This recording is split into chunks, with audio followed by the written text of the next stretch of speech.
창세기 백문백답 에덴 동산에 대한 지리적 설명. 여러분의 구독, 좋아요, 알림, 댓글은 이 사역에 큰 힘이 됩니다. 안녕하세요, 김홍석입니다. 오늘은 에덴 동산에 관련된 지리적 설명에 대해서 살펴보겠습니다.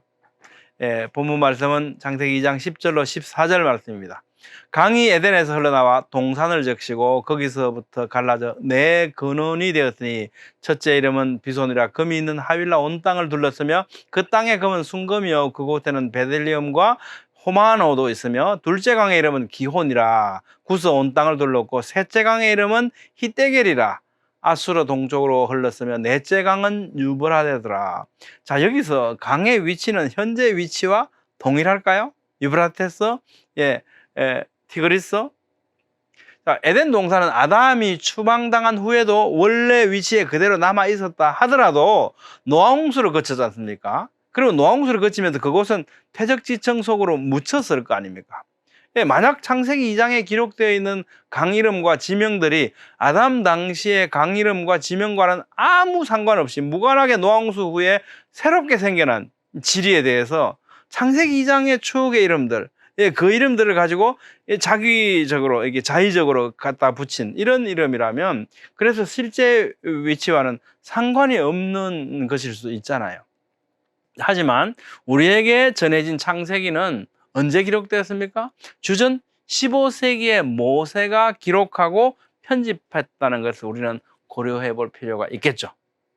모세가 창세기를 기록했다는 사실로부터 우리는요, 첫째, 당시 사람들이 이해할 수 있도록 기록되었을 거다. 우리 이렇게 생각해 볼 수 있죠. 또 둘째로, 만약 관련된 지명들이 모세 당시의 지명들과 실제로는 상관없는 전혀 다른 곳이라고 하면 모세는 우리가 그런 식으로 올바르게 이해할 수 있도록 기록해 줬을 겁니다. 헷갈리게 하지 않도록, 이건 추억의 이름이야, 원래 위치하고는 상관없는 거야, 이렇게 얘기를 해주든지 어쨌든 우리가 오해하지 않도록 해줬을 거라는 거죠. 자, 셋째로 히데겔, 페라트 이런 지명들은요, 수메르어와 아카드어로부터 유래한 이름입니다. 이런 사실은 이 지명들이 노아홍수 그 이전부터 전래되어 오고 있던 추억의 지명들을 모세가 자의적으로 갖다 붙인 게 아니라 실제 그 당시의 지명들과 그 위치를 의미한다고 볼 수 있겠죠. 그렇다면 우리는 본문의 이 강들의 이름이나 지명들은 노아홍수를 통해 물속에 잠기고 퇴적지층이 쌓여서 원래 모습과 위치가 완전히 일치하지는 않지만 그 대략적인 위치를 가리킬 수 있을 만큼 이 강들의 이름과 지명들을 이용해서 에덴이 거기에 있었다라고 일러주고 계신다고 보아야 하겠죠. 이런 관점으로 읽는 것이 창세기에 기록된 말씀의 의도라고 생각합니다. 에덴 동산의 위치 설명에 사용된 강과 땅 이름에 대한 이런 관점을 가지고 본문을 살펴보기로 합니다.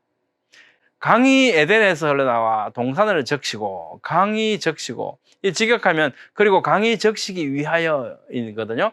강 나하르는 흐르다에서 유래했습니다. 그러니까 1차적으로 시냇물 또는 하수, 강을 가리키지만 많은 경우에는요, 성경에서 풍요함의 상징으로 사용되어 있습니다.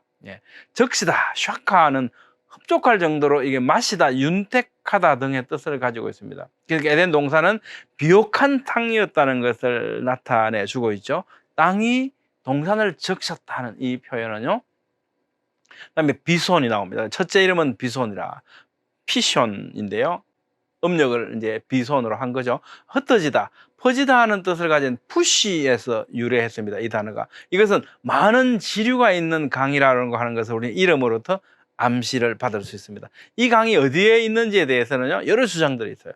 인더스 강이다, 나일 강이다, 겐지스 강이다, 코카서스 동쪽에서 서쪽으로 흐르는 파시스 강이다, 아니다, 바빌론 지역의 팔라코파스 운하이다, 이런 여러 주장들이 있습니다. 근데 어느 게 확실한 건지 확인하기는 매우 어렵습니다.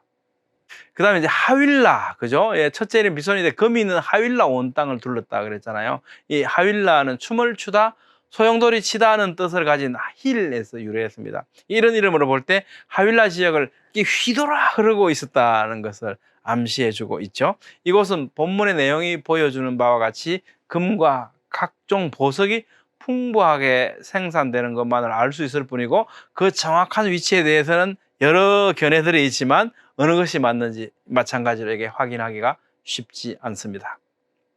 자, 그 땅의 금은 순금이요. 순금, 예, 토버거든요.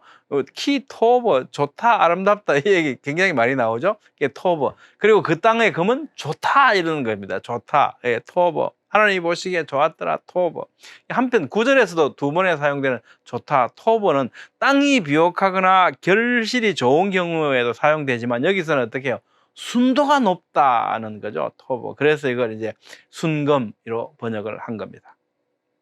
예, 그 땅에 가면 순금이요. 그곳에는 베델리엄과 호마노도 있다. 베델리엄은 민수기 11장 7절에서 이 단어를 진주로 번역을 했거든요. 근데 이보다는 오히려 수지로 만들어진 그 나무 진 같은 게 이제 떨어졌어. 이게 이제 그 안에 있는 이 수소, 산소, 탄소 등과 화학 작용을 이렇게 일으키게 되면서 돌처럼 단단해지는 이 광물이 되거든요. 이게 호박, 엠버라는 거죠. 예, 그래서 이제 이 수지로 만들어진 투명한 호박일 것으로 추정을 합니다.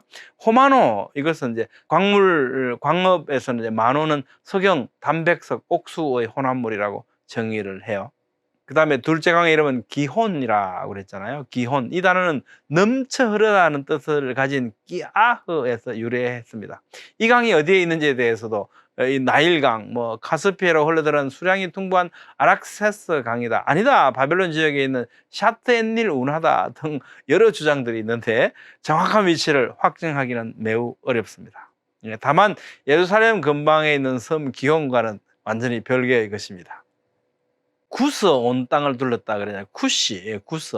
성경에서 동일한 이름은 함의 아들과 그 후손들이 거하던 아프리카의 이디오피아를 가리키는 지명으로 자주 사용되었죠. 그런데 여기서는 그 구스를 의미하는 것은 아닌 것이 거의 확실한 것 같습니다.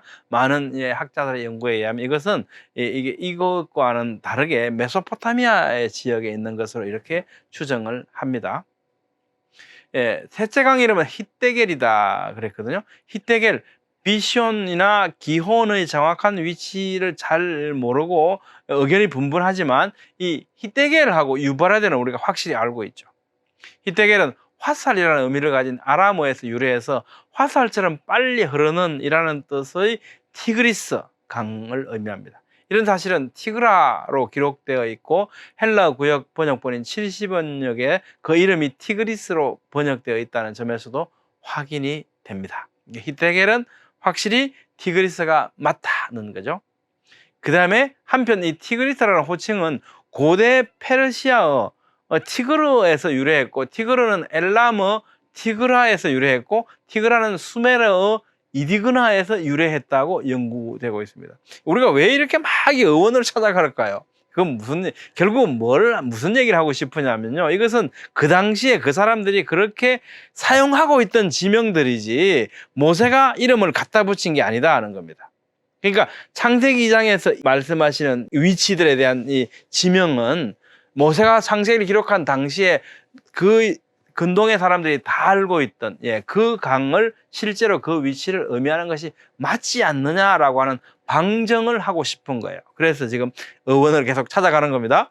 빠르게 흐르는 강이라는 뜻을 가진 수메르어 이디그나는 아카드어로 이디클라트로 변형이 되었는데 이로부터 히브리어 히테켈, 아람어로는 디글라트, 시리아어 테클라트, 아랍어 디질레.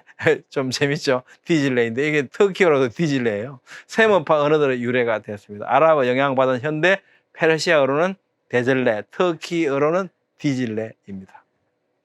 예, 그 다음에 이제 셋째 강의 이름은 히데겔인데 아수르 동쪽으로 흘렀다 그러잖아요. 이것은 이제 아수르 동쪽은 동편에 해당하는 키드마트, 이것은 케뎀에서 유래했는데 이건 동쪽이라는 뜻 외에도요, 앞쪽, 건너편이라는 의미라도 사용되고 있습니다. 이것의 의미를 확장하는 것은 굉장히 중요해요. 왜냐하면 강의 위치가 어느 것인가를 이렇게 디베이트할 때 유용하거든요. 그래서 분명히 이것은 꼭 동쪽만 의미하는 것이 아니고 앞쪽, 건너편이라는 의미로도 사용되고 있다는 것은 중요한 의미가 됩니다. 그런데 대부분 번역본들은요, 아수르 동쪽으로 번역을 했습니다.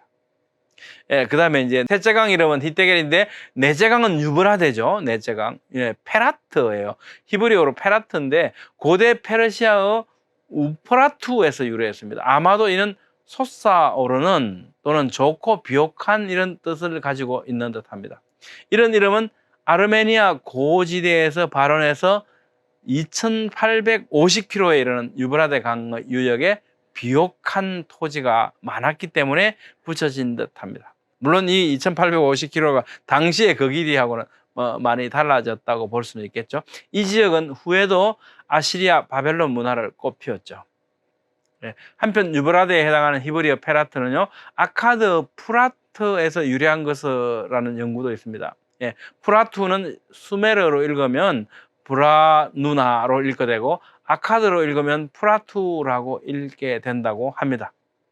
아카드 프라트는 아랍어 알프라트, 시리아어로는 페르트, 히브리어로는 페라트 등 세머파 언어들의 기원이 됐고, 쿠르드어로는 피라트, 터키어로는 프라트, 아르메니아어로는 예프라트라고 합니다. 이런 어원은 모세가 주전 15세기에 이르러서 창세기 2장의 추억의 지명들을 자의적으로 붙인 것이 아니구나라고 하는 방증이라는 것에 가장 큰 의미가 있죠.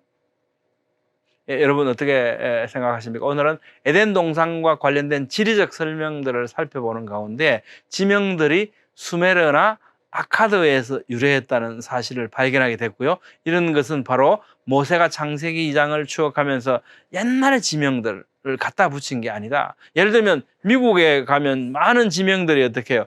청교도들이 영국에서 왔잖아. 영국에 있던 그 추억의 이름들을 막 그 거리에다 갖다 붙이거든요. 그런 식으로 붙여진 이름이 아니라는 거죠.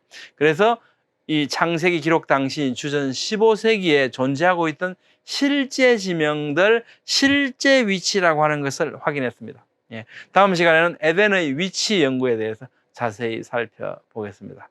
감사합니다.